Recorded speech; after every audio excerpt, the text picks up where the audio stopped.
Cette vidéo concerne la classe de 4e 3, la fin de la séance d'histoire. Séance numéro 3, l'affaire Dreyfus.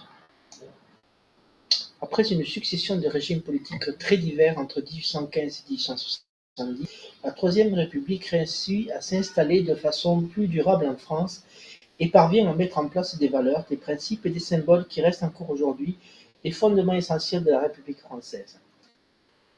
La Troisième République est malgré tout entachée de différentes crises, surtout à la fin du XIXe siècle. Antiparlementarisme et crise boulangiste, du nom du général Boulanger, dont on a craint qu'il ne tente un coup d'État dans les années 80. En fait, c'est surtout une affaire de corne-cul, il s'est enfui à Bruxelles où il est mort avec sa maîtresse. Poussé des mouvements anarchistes qui n'hésitent pas à attaquer des banques, faire des attentats, tuer des patrons. L'une des marquantes reste l'affaire Dreyfus entre 1894 et 1906. C'est cette affaire que nous allons étudier maintenant.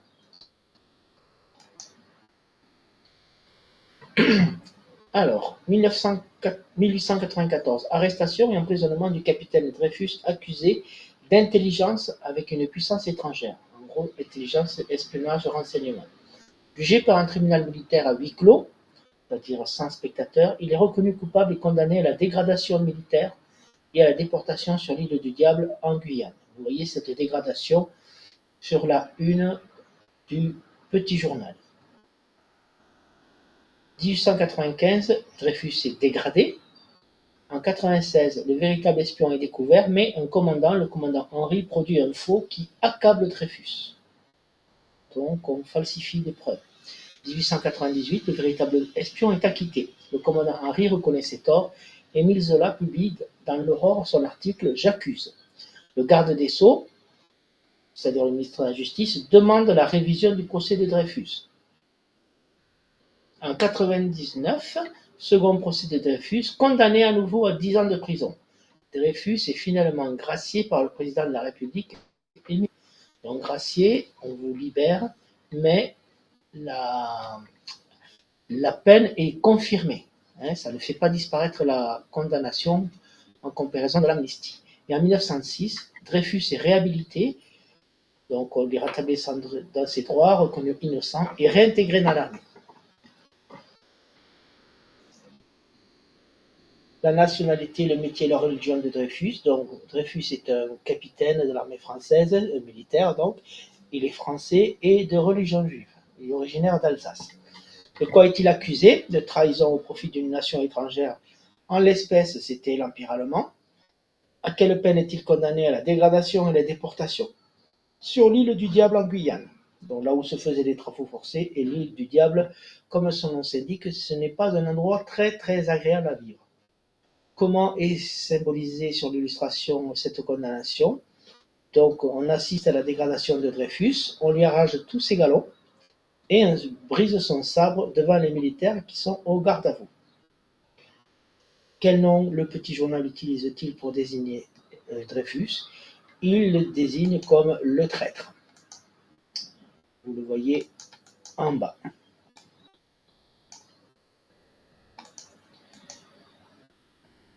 L'affaire Dreyfus dans la presse, contre Dreyfus. Donc c'est un article de Édouard Drummond, finissant dans la Ligue des Paroles. Cette bande de juifs a l'audace effrénée de prétendre, à force d'outrage, faire capituler la justice militaire et la contraindre à refuser un arrêt qui a justement condamné un misérable qui livrait nos secrets à l'ennemi. Donc, critique l'article de Drummond, il critique la révision du procès en 1898, le fait qu'on le rejuge. Surligne en jaune le terme employé pour qualifier les partisans de Dreyfus, il les réduit à cette bande de juifs. Alors, quel sentiment vis-à-vis des juifs cette expression traduit-elle? C'est tout simplement de l'antisémitisme, qui était très présent à l'époque et il n'existait pas les lois contre le racisme. Donc on pouvait l'exprimer librement dans des affiches, dans des revues, dans des magazines, des journaux. Pour Dreyfus dans la presse, j'accuse le lieutenant-colonel du parti de Clam, il a conduit l'enquête qui a mené à l'arrestation de Dreyfus, d'avoir été l'ouvrier diabolique de l'erreur judiciaire. J'accuse le général Mercier, ministre de la Guerre de 93 à 95, de s'être rendu complice d'une des plus grandes iniquités du siècle. J'accuse le général Billot, ministre de la Guerre de 96 à 98, d'avoir eu entre les mains les preuves certaines de l'innocence de Dreyfus et de les avoir étouffées, de s'être rendu coupable de ce crime de lèse-humanité et de lèse-justice dans un but politique pour sauver l'état-major compromis. J'accuse enfin le second conseil de guerre, celui de 98, pendant lequel Esterhazy a été acquitté, d'avoir couvert cette illégalité par ordre, en commettant à son tour le crime juridique d'acquitter sciemment le coupable. Je n'ai qu'une passion, celle de la lumière, au nom de l'humanité qui a tant souffert et qui a droit au bonheur. Ma protestation n'est que le cri de mon âme. Qu'on ose donc me traduire en cour d'assises et que l'enquête ait lieu au grand jour. J'attends. Donc, un article très célèbre d'Émile Zola, à la une du journal L'Aurore, dirigé par Georges Clemenceau. C'est lui qui a eu l'idée du titre, que vous avez étudié précédemment dans l'année. Donc, à qui s'adresse-t-il? Par l'intermédiaire de quel média? Donc, c'est une lettre au président de la République par l'intermédiaire du journal L'Aurore. Qui défend-il au nom de quel principe? Eh bien, il défend Dreyfus au nom de la lumière et de l'humanité. Qui accuse-t-il? Que le reproche-t-il? Ben, il accuse l'état-major, le chef militaire, d'avoir sciemment truqué le procès. Et comment qualifie-t-il l'affaire Dreyfus? Il la qualifie tout simplement d'une erreur judiciaire.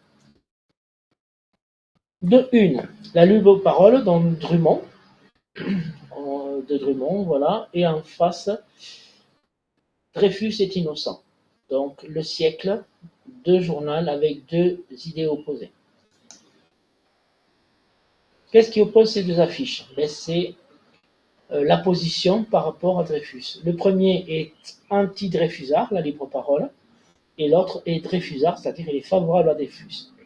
Qu'est-ce qui montre l'antisémitisme de Drummond?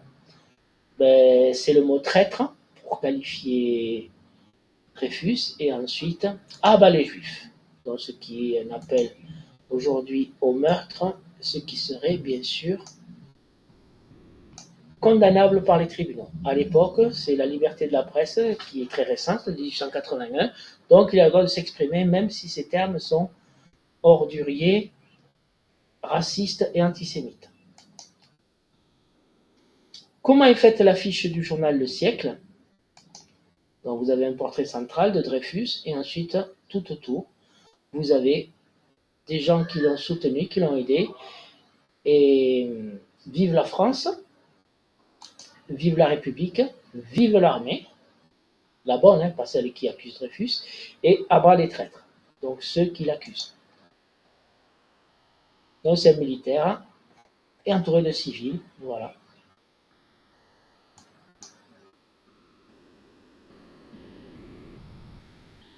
Un petit dessin humoristique très connu, un dîner en famille avant et après avoir parlé de l'affaire Dreyfus, en 1894. Bon, avant, ça a l'air un dîner tout à fait classique, et on a commencé à en parler, et là, tout le monde s'étripe, s'écharpe, voilà.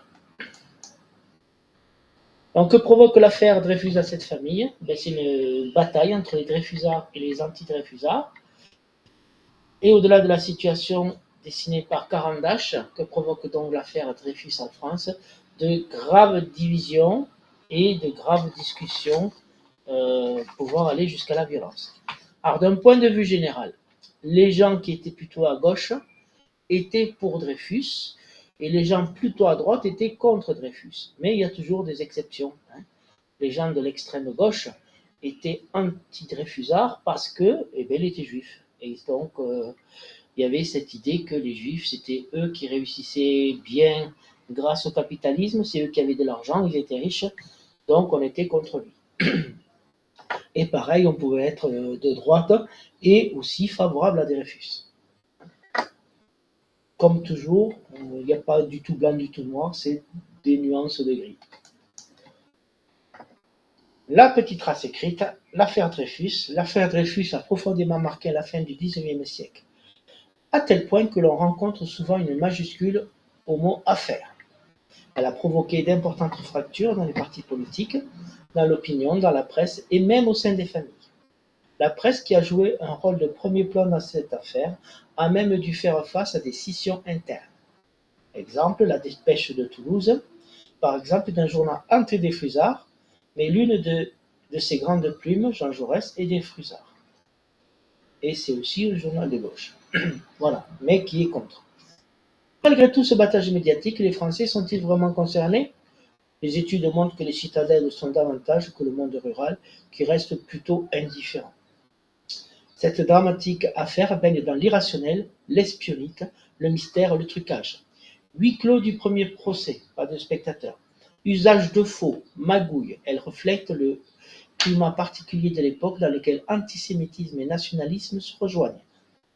L'antisémitisme latent de la société française se révèle au grand jour, alors que les juifs ne sont que peu nombreux en France. Il y a deux origines, l'antagonisme traditionnel entre juifs et catholiques, puisque ce sont les juifs qui ont crucifié Jésus, mais n'oubliez jamais que Jésus était juif, et une origine plus moderne liée au développement économique des années 1880, de nombreux juifs réussissant bien dans les affaires. Le nationalisme est le deuxième élément de l'affaire. Les juifs sont perçus comme des étrangers qui trahissent le pays qui les accueille. Et n'oubliez pas que le nationalisme aussi est monté en épingle, puisqu'on forme les futurs jeunes Français à être de bons soldats pour reconquérir les terres perdues de l'Alsace et de la Lorraine. Donc le nationalisme est très très présent en France, mais aussi en Europe à cette époque-là. Malgré tout, l'affaire est la dernière grande crise intérieure de la Troisième République, qui réussit à la surmonter et perdure jusqu'en 1940, où elle va tomber à cause d'une nouvelle crise encore plus grave, c'est la défaite très rapide de l'armée française et la débâcle lors de la Seconde Guerre mondiale. Voilà, fin de cette séance. Merci pour l'écoute et bon travail.